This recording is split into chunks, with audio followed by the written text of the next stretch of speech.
Now, I mentioned the Uniting Church in Australia is celebrating 40 years anniversary, 2017. To talk about this and look at some of the milestones is a former moderator of the New South Wales Synod, Jim Mean. Jim, welcome. Thank you. Good to have you on the show. Why did the Uniting Church in the first place form? Why did it come about? It took over 70 years to work through, but we realised that there was a lot in common and really a questionable place for being separate.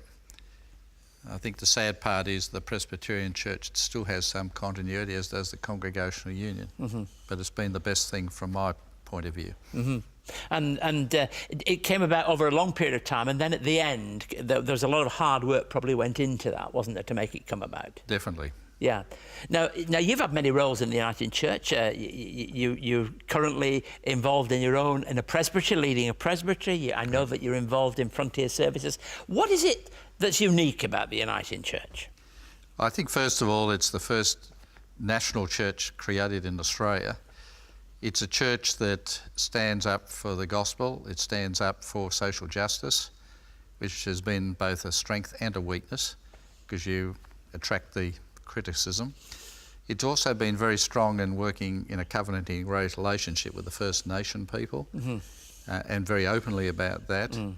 Very strong in ecumenism, the church, different denominations, and also interfaith. So it's worked very strongly with the Aboriginal community, and it's had certainly I'm thinking now of the Northern Territory and some of the groups that are there. Very strong Christian emphasis amongst many of those groups, isn't there, and a concern? There is a very strong one, and we've been training a lot of the Aboriginal people to be their own ministers, which is not seen that much elsewhere. So for you, your Christian story has been bound up in this journey of the church. What does faith mean to you, Jim? Faith means my being. Without my faith, I don't think I would handle many of the situations I've been challenged by over many years.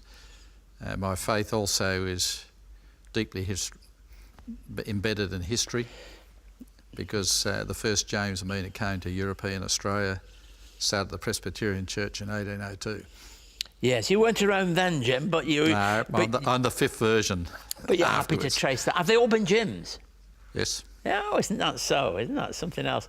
And there's a real sense in which the Uniting Church could easily be criticised by people. They could say, oh, well, look at the decline, look at this, look at that.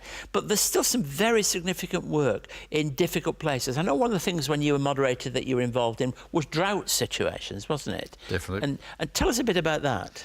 Well, we realised that in the drought areas, the drought actually accelerated rural consolidation. You're getting many small properties being bought by big organisations, attracting high levels of mechanisation but lower labour.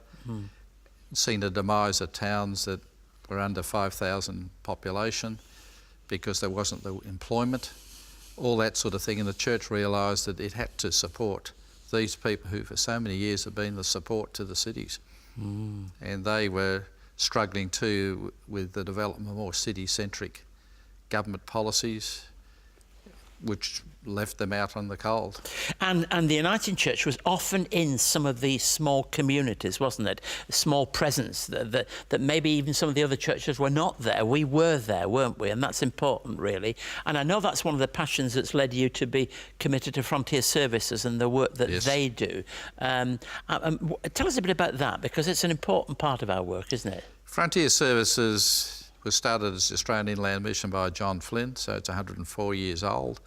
It's always been a passion of John Flynn and his successors to connect the socially isolated peoples of Australia, whether they're in mining towns, whether they're on large, substantial farming properties, in small towns that are really struggling to continue to exist, to actually make them feel socially included in the life of Australia. And sustain faith for some people who perhaps may have moved there, left churches and find very little support locally, apart from those patrol ministers and people who call in and visit and provide the comfort, but also the teaching and all those things as well. Definitely, and they had very significant contributions in the development of distance education with the pedal wireless mechanism for communicating with the farms, and kids were still on the farms and John Flynn was an amazing person, wasn't he? Excellent. Jim, thank you for sharing with us, and thank you for giving us that contact. It's a special year this year. We want to acknowledge that, and Wesley Mission honours the work and role of the Uniting Church here in Australia. God bless you and all that you seek to do. Thank you very much.